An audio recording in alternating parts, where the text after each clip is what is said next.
자, 믿음이 도대체 뭐길래 우리가 자꾸 이렇게 믿음을 교회에서 많이 얘기를 하나 우리가 한번 오늘 배워보도록 하겠습니다. 우리 읽은 말씀 큰 소리로 한 번 더 읽어보도록 하겠습니다. 시작! 나는 인애를 원하고 제사를 원하지 아니하며 번제보다 하나님을 아는 것을 원하노라. 자, 이게 무슨 뜻인지 생각하면서 읽어주세요. 그냥 글씨니까 읽지 말고 이게 무슨 뜻일까요? 인애를 원하고 제사를 원하지 아니한다. 번제보다 하나님을 아는 것을 원한다. 한 번 더 우리 무슨 뜻인지 생각하면서 한 번 더 시작! 나는 인애를 원하고 제사를 원하지 아니하며 번제보다 하나님을 아는 것을 원하노라. 자, 우리는 믿음이라고 하는 거에 대해서 딱 들으면 어때요, 여러분? 믿음을 생각하면 조금 무거워요? 아니면 가벼워요? 우린 믿음이라고 하면은 우리가 제일 먼저 생각하는 게 뭐냐면 나는 믿음의 생활을 하기 위해서 믿음대로 살려면 무언가를 내려놔야 돼 라고 생각을 해요. 선생님 예전에 청년부에서 셀 리더를 할 때 우리 셀 원들한테 이렇게 얘기를 했어요. 결론으로 여러분 우리 믿음대로 삽시다 라고 얘기를 했어요. 그랬더니 어떤 친구가 그러는 거예요. 형! 믿음대로 사는 거 너무 어려워요. 뭐가 어려운데? 라고 물어봤어요. 그랬더니 이 친구가 믿음대로 사는 게 어렵다는 이야기가 꽤 근거 있게 해요. 형 믿음대로 살면은 내가 술도 못 마시고 맞아요 믿음대로 살면 술 못 마셔요. 내가 믿음대로 살다 보니까 내가 막 여자친구도 마음대로 못 만나고 라고 얘기를 하면서 하는 얘기가 믿음대로 사니까 연애를 못 한다고 얘기를 하는 거예요. 그래서 전사님이 야 그거는 믿음 때문이 아니야. 그거는 좀 거울도 좀 보고 그게 문제지 그 믿음 때문이 아니야. 오해하면 안 돼 라고 얘기를 했어요. 또 어떤 친구는 이런 얘기를 하더라고요. 믿음이 너무 커질까봐 무서워요. 지금 내가 믿음이 너무 크게 자라고 있는데 믿음이 커질까봐 무섭다. 야 다른 사람 믿음이 커지고 싶어 하는데 너는 무슨 소리야? 라고 말을 했더니 이 친구가 그러는 거예요. 형 이렇게 내가 믿음이 커지다가 언젠가 내가 순교할까봐 무섭다는 거예요. 그래서 전사님이 아주 크게 웃어주면서 그랬어요. 야 순교 아무나 안 시켜. 순교가 영광인 줄 알고 순교할 수 있는 거에 감사할 수 있는 사람한테 허락하시는 거야. 그런 기준으로 보니까 너는 아마 무병장수할 것 같아 라고 이야기를 해줬어요. 그래서 우리가 이 믿음이라고 하는 거에 대해서 우리 많은 사람들이 오해를 하고 있다는 거를 전사님이 느꼈어요. 그래서 이 믿음이 뭔지 오늘 우리가 한번 배워보는 시간 됐으면 좋겠어요. 자 여러분, 어두운 길을 빛이 지금 좀 빛이 보이지만 정말 빛이 하나도 없는 길을 걸어가고 있어. 골목길을.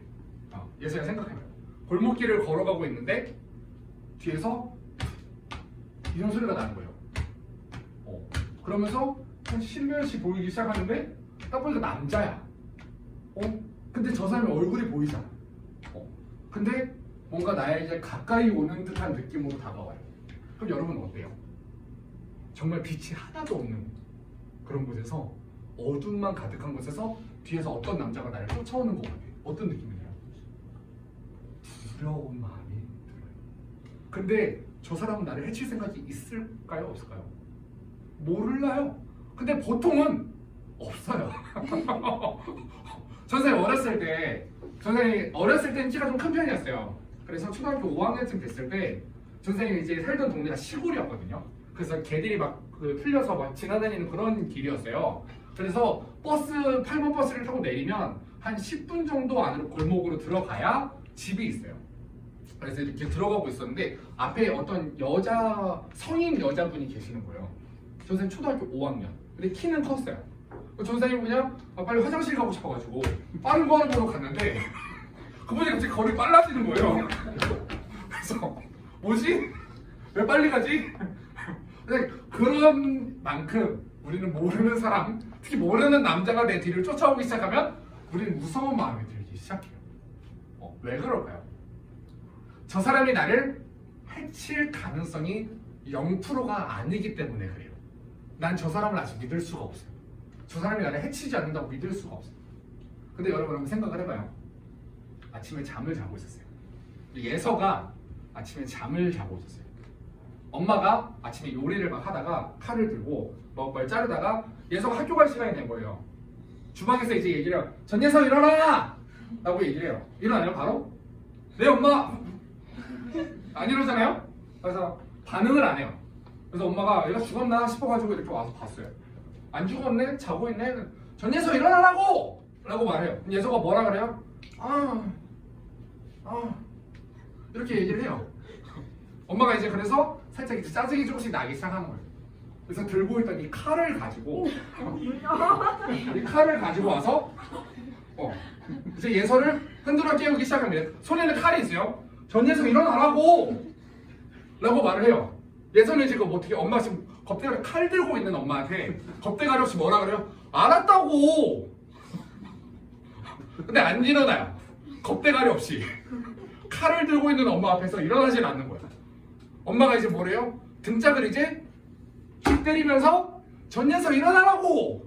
라고 말하면 예서는 엄마 손에 들려있는 칼을 봤지만 무서워해요? 엄마가 나를 칼로 찌를 수도 있지 않을까? 라는 생각을 해요? 안 해요? 안 해요. 해요? 안 해요 우리는.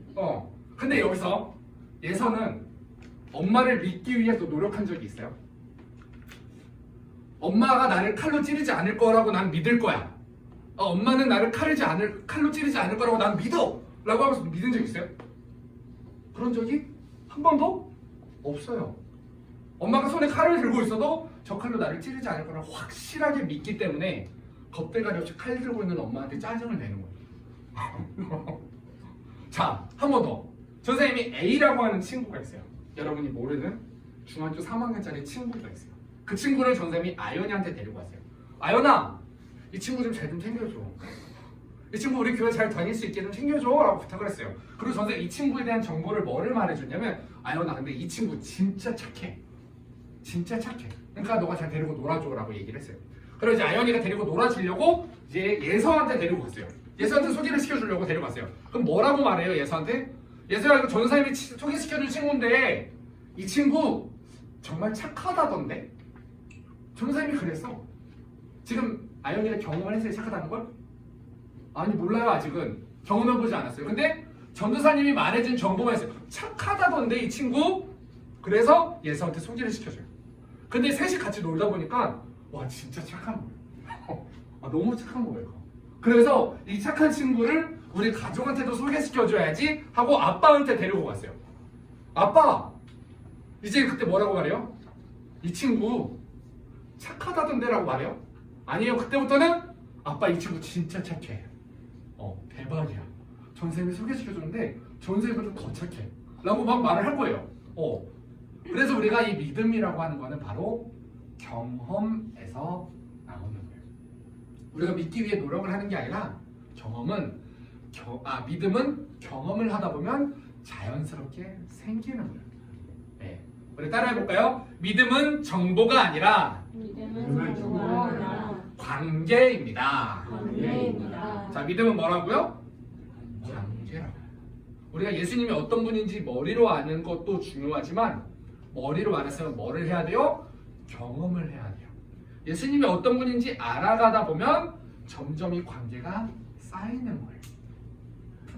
그래서 이 믿음을 예수님이 직접 쌓아주시기 위해 성경에 보니까 예수님이 이 사람에게 어떤 사람에게 믿음을 쌓아가셨어요. 점점 믿음의 관계를 쌓아가신 과정이 있었는데 그 사람의 이름이 뭐냐 하고 봤더니 바로 베드로였어요. 선생님 오늘 이 베드로에 대한 이야기를 할 거예요. 하고 설교를 마칠 거예요. 자, 이 베드로 선생님 이제 지금부터 성경을 조금 이제 각색을 할 거니까 근데 이제 성경 구절은 나올 거예요. 없는 얘기를 하는 건 아니에요. 그러니까 오해하지 말고 그냥 재미있게 들어주면 될 것 같아요. 자, 어느 날 예수님이 제자들을 찾아다니기 시작하셨어요. 제자들을 찾아다니다가 저기서 말씀을 전하고 있는 중에 보니까 어부가 한 명 있는 거예요. 그래서 그 어부를 만났어요. 그래서 물어보셨어요. 너 고기 잡았니? 라고 물어보셨어요. 그랬더니 어부가 뭐라 그랬을까요? 자랑도 아니고 자랑처럼 얘기를 해요. 선생님 우리들이 밤새도록 수고했지만 자랑도 아니고 잡은 것이 없습니다. 라고 얘기를 해요. 그 얘기를 듣고 예수님 뭐라고 생각하셨을까요? 한 마리도 밤새도록 못 잡았대요. 여러분 생각에 낚싯대를 이렇게 뿌려가지고 잡은 것도 아니고 그물을 내렸다니까. 그물을 내렸으면 뭐 송사리 한 마리도 걸려야 되는 거 아니에요? 근데 한 마리도 못 잡았대요. 어부로, 직업으로 갖고 있는 사람이. 예수님이 거기 딱 생각을 하신 거예요. 뭐라고 생각했냐면, 아, 이 어부는 좀 아닌 것 같은데. 어부하기에는 좀 그래. 야, 너 물고기 잡지 말고 그냥 사람이나 낚아라. 그리고 이 사람을 데리고 다니기 시작하세요. 그래서 이렇게 그물을 내리던 이 어부를 예수님이 진로를 바꿔주십니다. 넌 이제 어부가 아니야. 이제부터 사람을 낚는 사람이야. 라고 해서 진로를 바꿔주시는데, 그때부터 데리고 다니면서 이 베드로 선생님이 사고를 치기 시작해요. 근데 그 쳤던 사고에 선생님이 몇 가지만 여러분들한테 이야기를 해줄게요. 자, 변화산 사건이라고 여러분 알고 있어요? 알아요? 네. 한번 예수님이 산 위에서 기도를 하고 계셨어요. 기도를 하고 계시다가 갑자기 모세와 엘리야를 소환을 하셨어요. 죽은 사람을 소환을 하셔가지고 대화를 나누신 거예요. 모세야, 엘리야야. 그래서 그 대화를 나누고 계셨어요. 뭔가 중요한 얘기를 하고 계셨으니까 이 자리가 어떤 자리겠어요? 어른들 셋이서 얘기하고 있으면 조금 무거운 자리예요. 낄 자리 못 낄 자리 구분 못하면 안 돼요. 선생님들 얘기하고 있는데 갑자기 지우 와가지고 막 뭐라고 하면은 뭐라 그래요? 야, 좀 빠져있어 라고 얘기를 한단 말이에요. 네, 우리가 낄 자리가 아니에요. 근데 그거를 알아요. 근데 이 요한이라고 하는 사람이 그걸 보고 베드로한테 알려주는, 야, 엘리야래, 야, 모세래라고 말하려고 하니까 벌써 저기 기어 들어가고 있는 거예요. 벌써 가고 있는, 뭐 꽂혔거든 지금 모세가. 이 베드로가 왜 꽂혔나 봤더니 그때 한참 이 제자들 사이에서 서열 정리를 하고 있었어요. 그런데 자기가 그 자리에 껴서 대화를 하면 뭔가 내 서열 이제 뭐 1순위고 뭐 어디 뭐 그냥 더 이상 증명할 필요가 없잖아요. 그래서 내가 1순위다라는 걸 증명하기 위해 그 어른들이 대화하는 자리에 기어 들어가요. 가서 딱 베드로가 대화 자리에 딱 끼니까 어쩐 일이 생겼냐면 갑자기 분위기가 탁 멈춘 거예요. 그러니까 이 뭔가 어색해진 이 분위기를 베드로가 어떻게 수습해야 될지를 모르겠는 거야. 왜냐면 대화를 멈추니까. 그래서 베드로가 갑자기 이렇게 얘기해요. 와, 여기 되게 좋다. 성경에 보니까 이렇게, 여기 있는 것이 좋사오니 라고 나와 있어요. 야, 여기 되게 좋다 라고 말하는데도 이 분위기가 수습이 안 돼요. 아무 말도 하지 않으세요. 그래서 이 베드로가, 원래 이 베드로 뭐 하는 사람이었어요? 물고기라는 어부였는데 갑자기 어울리지도 않는 공약을 발표하기 시작해요. 이 어부가 갑자기 제가 집을 세 채 짓겠습니다. 하나는 주님을 위해서, 하나는 엘리야를 위해서, 하나는 모세를 위해서 제가 집을 세 채 짓겠습니다 하고 공약을 발표하기 시작하는 거예요. 그런데 성경에 보니까 이렇게 나와 있어요. 내가 이렇게 초막셋을 칠 때 하나는 주를 위해, 하나는 모세를 위해, 하나는 엘리야를 위해 짓겠습니다 라고 나와 있어요. 그런데도 분위기가 수습이 됐을까요? 안 됐어요.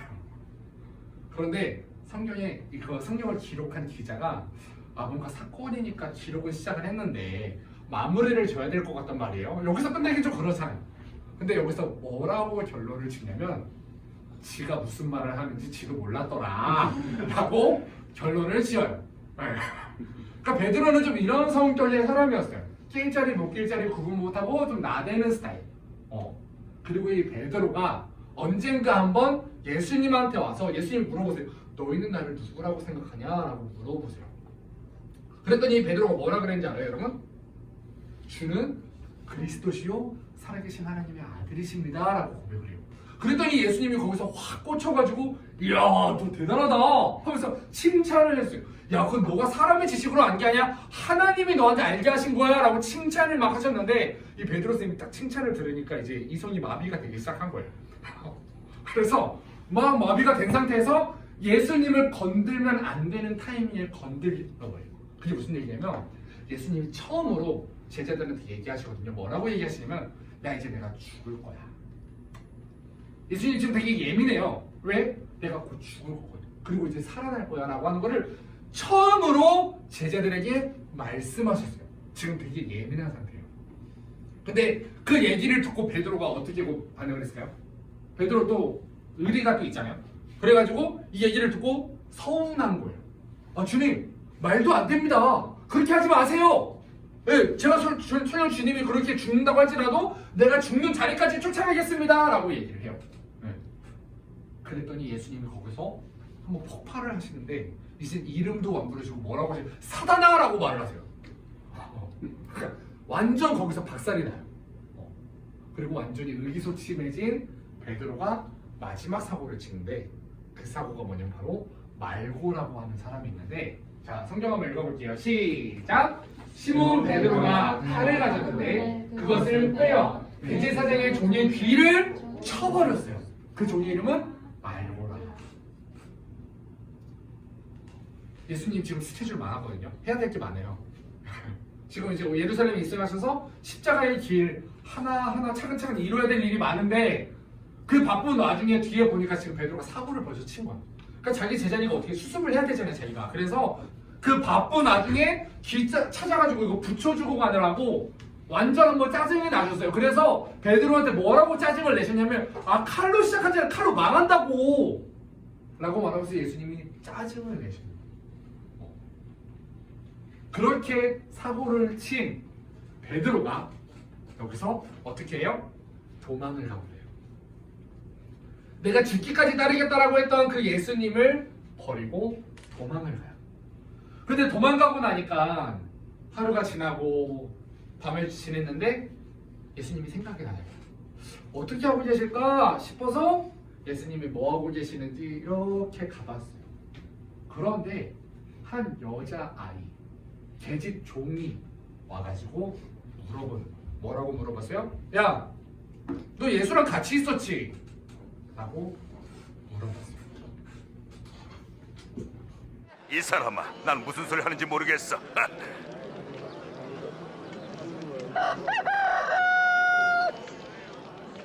주께서 돌이켜 베드로를 보시니 주의 말씀 곧 오늘 닭이 울기 전에 내가 나를 3번 부인하리라 하심이 생각나더라.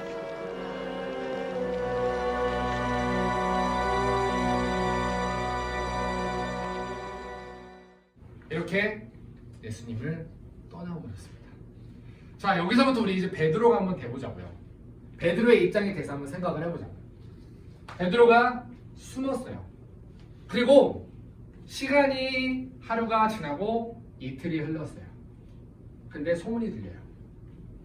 그 자리에 끝까지, 예수님의 십자가 현장에 끝까지 있었던 자기의 친구였던 요한이 베드로를 만났어요. 뭐를 얘기해 줬을까요? 예수님 이제 가셨어. 이제 예수님이 죽으셨어.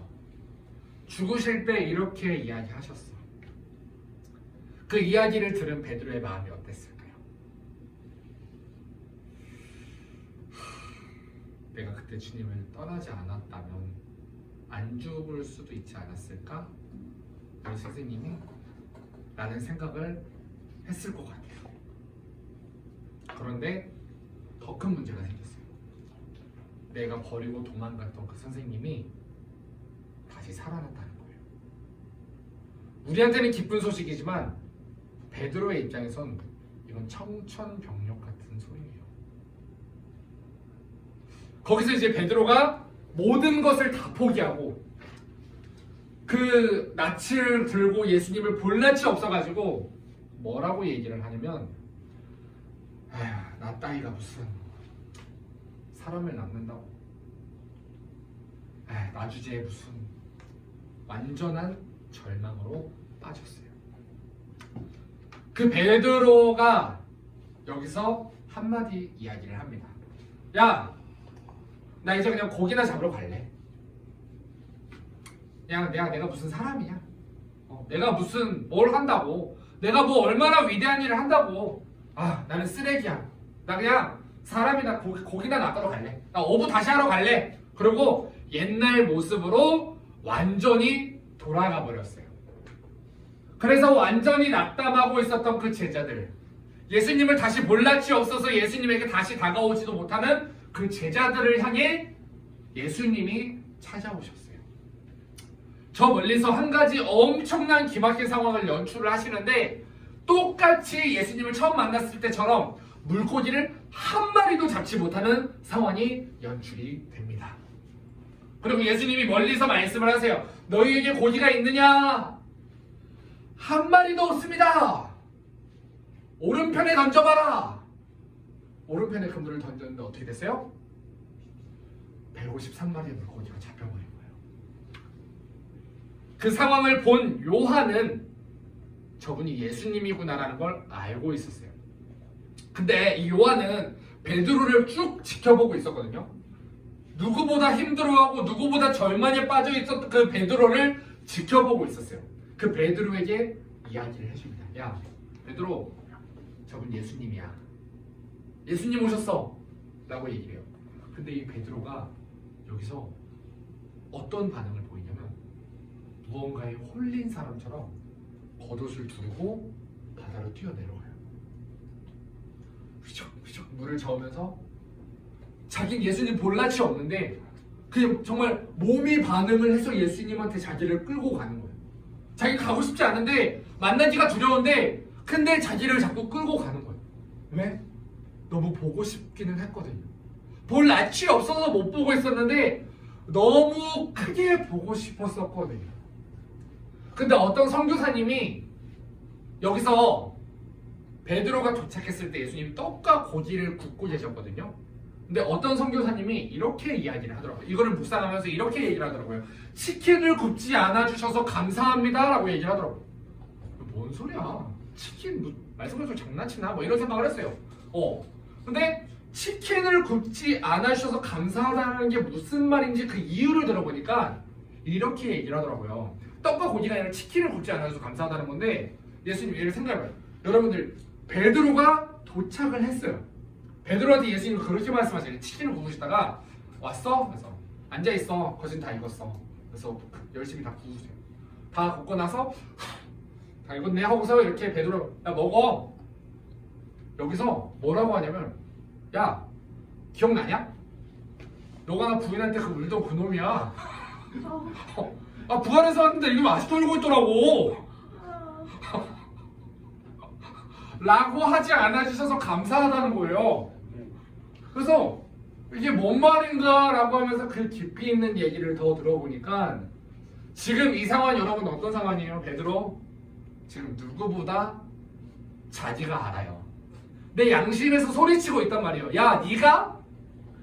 야 다른 사람은 몰라도 네가 무슨 예수님을 만나러 간다고 지금 가고 있어. 그걸 또 기어 들어가 예수님한테 라고 내 양심이 소리를 치고 있었을 거란 말이에요.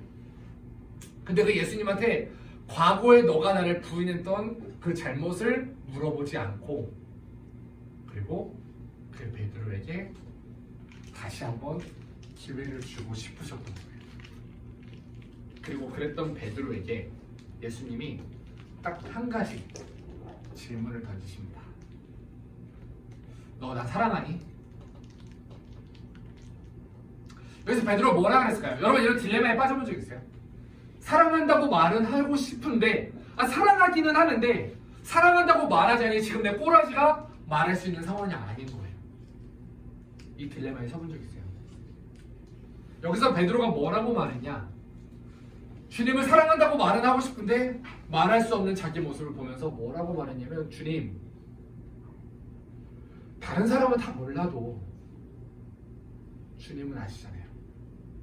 내가 당신 3년 반 동안 어떻게 따라다녔고 내가 당신한테 어떻게 했는지 여기 있는 다른 사람 다 몰라도 주님은 아시잖아요. 예수님이 이 고백을 들으시고 뭐라고 하셨냐? 야 이제 됐다. 너 이제 준비 다 됐다. 너 이제 믿음의 사람 다 됐다. 라고 이야기를 하세요. 여러분 지금 베드로 뭐가 바뀌었죠? 뭐가 준비됐죠? 돈이 생겼나요? 베드로가 뭐 능력이 많아졌나요? 아니 베드로가 말빨이 더 세졌나요? 아니 베드로가 더 인간관계를 잘할 수 있는 능력이 생겼나요? 아니에요. 베드로 지금 뭐가 바뀌었어요? 3년 전이랑 지금이랑 딱 하나 바뀌었어요. 3년 전에는 예수님 처음 만났을 때 그 물고기 한 마리 잡지도 못하던 그 시절에는 분명히 예수님 없이 잘 살았거든요. 이 베드로가 예수님 없는데도 내 인생 사는데 문제가 없었어요. 근데 3년이 지난 지금 똑같은 상황을 직면하고 나니까 바뀐 게 딱 하나가 있는데 그게 뭐냐면 예수님 없이는 며칠도 힘든 거예요. 여러분 언젠가 연애를 하다 보면 이걸 느낍니다. 내가 사랑하는 내 남자친구가 처음 만났을 땐 얘 없어도 괜찮거든요. 전사님이 좀 재밌는 얘기 하나 해주면 이 타이밍에 전사님 처음에 아내가 결혼하고 나서 전사님한테 물어봤어요. 여보 내가 죽으면 너 재혼할 거야? 그래서 뭐라 그랬을까요? 해야 되지 않을까? 아니 나도 살아야지. 아니 생각해봐. 우리 애들 어떻게 엄마 없이 키워? 그거 아니잖아. 해야지 하고 얘기를 했어요. 근데 시간이 점점 흐르고 나서 점점 이 베드로가 예수님을 향했던 마음처럼 마음이 서로가 깊어지기 시작하는 거예요. 점점 깊어지다 보니까 언젠가 한 번 전도사님한테 한 번 더 질문을 해봤어요. 아니 우리 아내가 죽었나 어떡하지? 재혼? 아 그건 아니에요. 못 살 것 같아. 베드로 이렇게 바뀐 거였어요. 베드로가 어떻게 바뀌었는지 이해가 돼요? 이거 하나가 바뀐 거예요. 전사님이 우리 예비 선생님의 남편으로서 돈을 더 잘 벌게 됐을까요? 아니요. 돈은 더 못 벌게 됐어요 지금.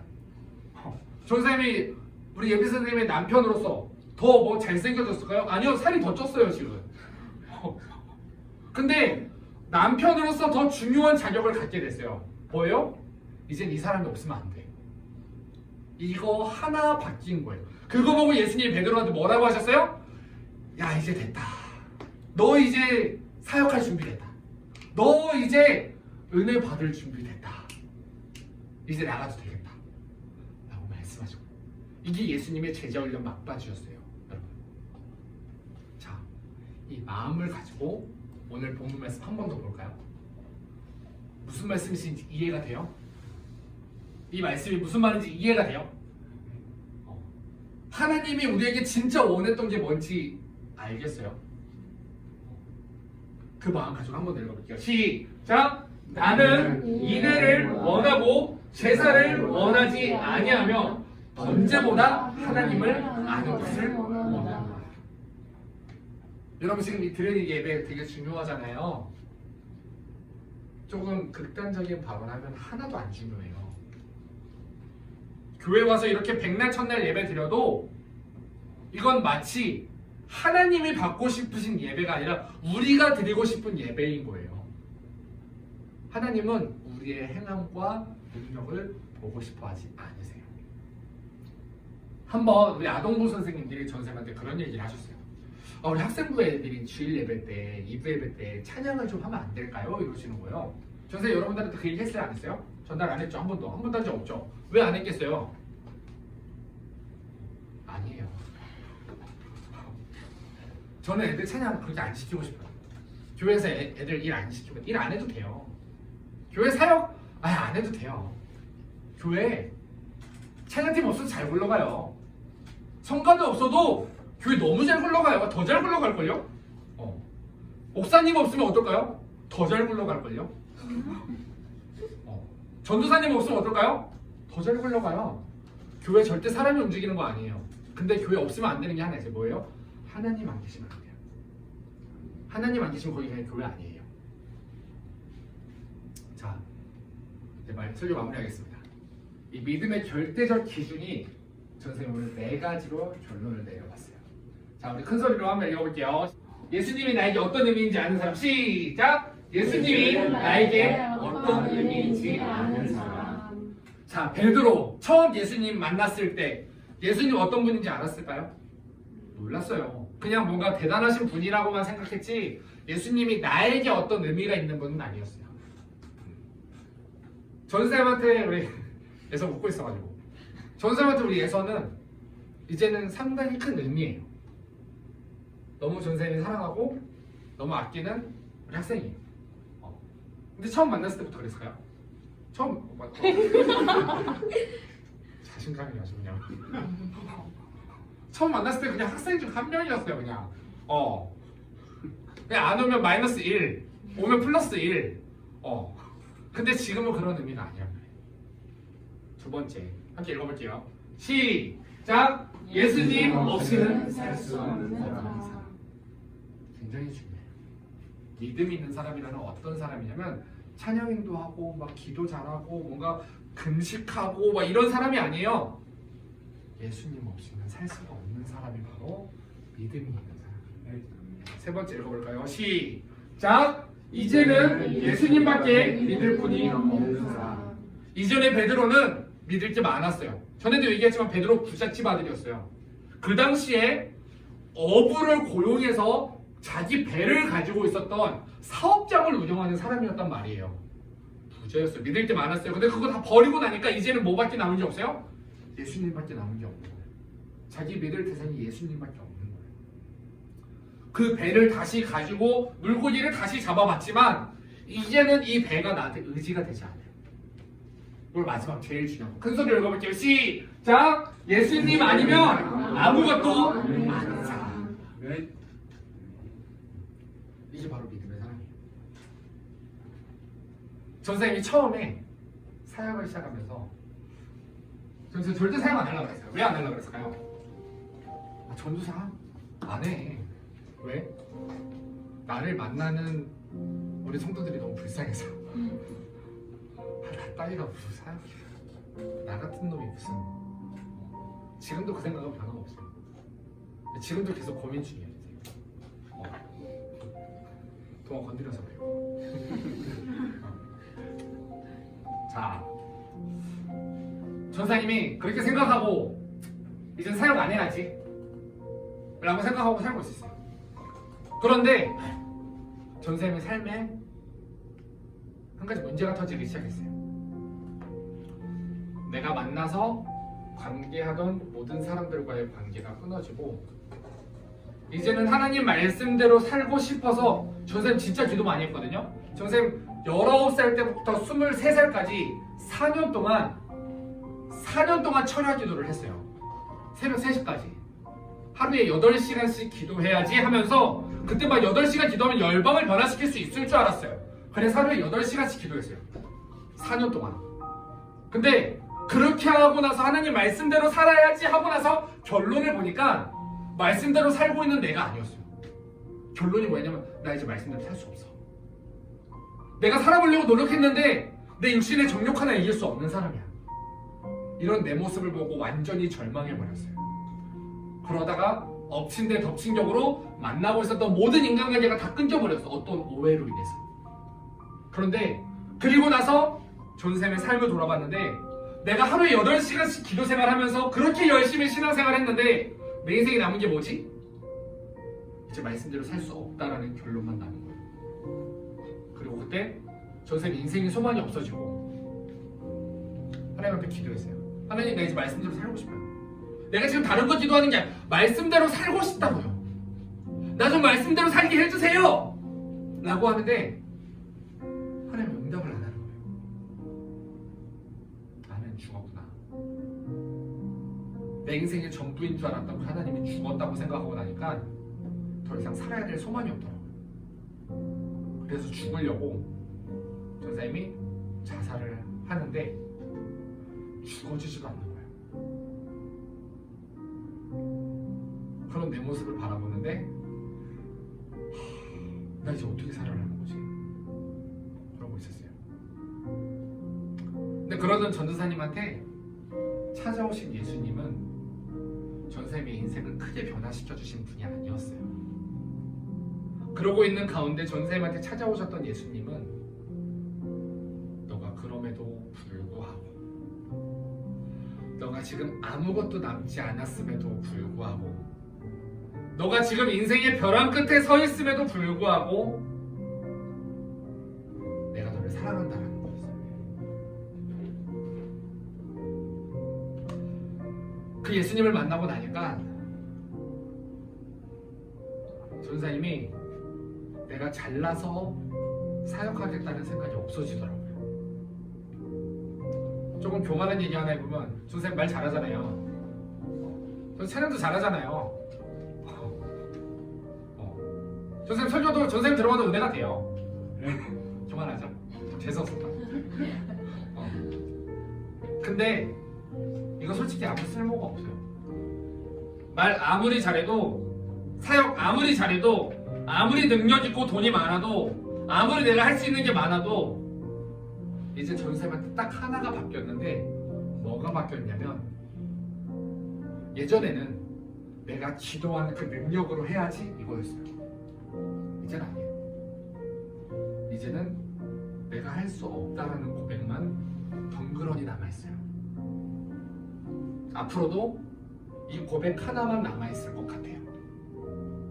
그리고 이 고백이 있다면 전생은 한 가지를 확신하고 있는데, 그게 뭐냐면 내가 어디로 가든지, 내가 누구를 만나든지, 내가 무엇을 하든지 그곳에선 하나님이 함께 하실 거고, 그렇다면 내가 지금 나에게 다가오는 이 문제가 아니게 된다는 거였어요.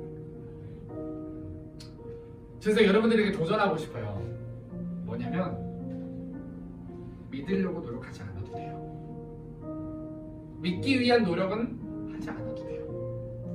그냥 내가 교회 와서 사랑받고, 내가 교회 와서 말씀 듣고, 그러다 보면 자연스럽게 믿음은 생겨요. 그리고 그 믿음의 끝에서 우리가 할 수 있는 고백이 뭐냐면, 내가 아무것도 아닐지라도, 내가 가지고 있는 것 없다 할지라도, 내가 할 수 있는 것 하나도 없다고 해도 괜찮아요. 왜? 우리 예수님이 계시니까. 네. 이 고백만 남게 돼요. 그리고 이 사람을 두고 예수님이 뭐라고 말씀하시냐면, 너 이제 됐다. 너 이제 준비됐다. 뭐 사역할 준비? 말할 준비? 아니요. 너 이제 은혜 받을 준비됐다. 그 은혜의 간에 빠져서, 그 은혜의 간에서, 그 은혜 속에서 그 은혜를 전할 준비됐다. 우리가 이 고백했으면 좋겠어요. 네. 그리고 과정은 생각보다 쉽지만은 않아요. 하지만 나에게 허락하신 이 시련을 통해 나의 믿음을 더욱더 강하게 하시고, 그 끝에서 우리가 고백할 수 있는 거 하나, 뭐가 있냐? 나 주님 믿어요. 내가 힘들지라도 나로 새롭게 하실, 이 힘든 시간을 통해서 나를 연단하시고 나를 새롭게 하시는 우리 주님을 믿어요. 이 고백 하나 남는 거예요. 그럼 우리가 뭐 해야 될까요? 내가 믿음의 자리로 나를 이끌어만 놓으면 돼요. 말씀을 듣는 자리로 나를 갖다만 놓으면 돼요. 우리 오늘 그 고백을 가지고 오늘 들은 말씀 기억하면서 찬양합시다. 시련을 통해 나의 믿음 더욱 강하게 자라나고, 험한 삶과 골짜기 지나는 동안 주께 더 가까이 나를 이끄시네. 내가 겪는 시험이 어렵고 힘겨워도 내 주님보다 크지 않네. 내 앞을 바다가 갈라지지 않으면 주가 나로 바다 위 걷게 하리. 나는 믿네. 주의 능력으로 내 삶 새롭게 되리. 나는 믿네. 주의 능력으로 담대히 나가리라. 주와 함께 싸워 승리하리라. 날마다 믿음으로 나 살아가리. 우리 가사를 생각하면서 우리 한번 더 진실하게 고백합시다. 주님, 지금 나에게 다가오는 이 어려움을 통해 나에게 새 일을 행하실 주님을 바라봅니다. 내게 허락하신 시련을 통해 나의 믿음 더욱 강하게 자라나고, 험한 삶과 골짜기 지나는 동안 주께 더 가까이 나를 이끌. 내가 겪는 시험이 어렵고 힘겨워도 내 주님보다 때마다가 내 앞에 나아가 갈라지지 않으면 주가 나로 받아 우리 걷게 아멘. 나는 믿네. 주의 능력으로 내 삶 새롭게 되리. 나는 믿네. 주의 능력으로 담대히 나가리라. 주와 함께 싸워 승리하리라. 날마다 우리 가사를 생각하면서 실시간을 고백합시다. 나는 믿네. 나는 믿네. 주의 능력으로 내 삶 새롭게 되리. 나는 믿네. 주의 능력으로 담대히 나가리라. 주와 함께 싸워 승리하리라. 날마다 믿음으로 나 우리 가사를 생각하면서 실시간에 나는 믿네. 나는 믿네. 주의 능력으로 내 삶 새롭게 되리. 나는 믿네. 주의 능력으로 담대히 나가리라. 주와 함께 싸워 승리하리라. 날마다 믿음으로 나 살아. 주와 함께 싸워 주와 함께 싸워 승리하리라. 날마다 믿음으로 나 살아가리. 우리 시간 함께 기도하겠습니다. 우리 시간에 기도할 때 주님, 오늘 말씀을 들어보니 주님, 나는 믿음의 사람이었는지 나를 다시 한번 돌아보게 되었습니다. 주님, 내가 예배 열심히 드린다고 그게 믿음의 사람이 아닙니다. 나 주님 없으면 살 수 없는 사람입니다. 나 예수님 없이는 아무것도 아닌 사람입니다. 우리한테 이 고백이 있었습니까? 주님, 내 안에 이 고백이 있게 하옵소서.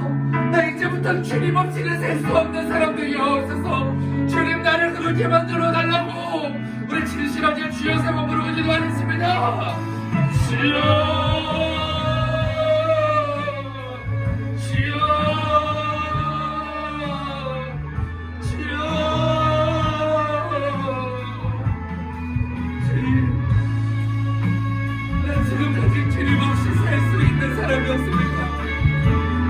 지금 나는 믿음의 사람이 아니었습니다. 지금 나는 믿음이 없는 사람이었습니다. 주님, 나를 불쌍히 여겨주세요. 주님, 나를 불쌍히 여겨주세요. 주님, 나를 불쌍히 여겨주세요. 주님, 사랑하는 우리 친구들 앞에 가만히 주님, 사랑하는 우리 아이들, 주님이 믿음의 사람들이 되옵소서. 이 믿음의 사람이 되옵소서. 하나님입니다. 주님, 나는 예수님 없이 살 수 없는 사람입니다.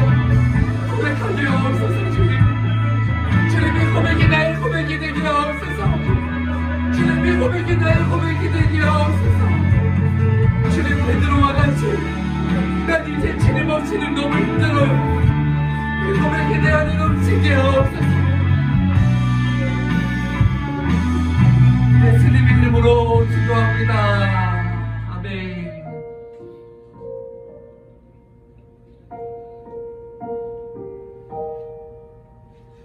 예수님 사랑합니다. 나의 구세주가 되시고 나의 구주가 되시기 위해 십자가에 살을 찢고 피를 흘리며 나를 사랑하신 주님, 그 주님은 내가 없으면 안 되는데, 그 주님한테 내가 없으면 나는 아무것도 아닌데, 나한테는 주님이 어떤 존재였습니까?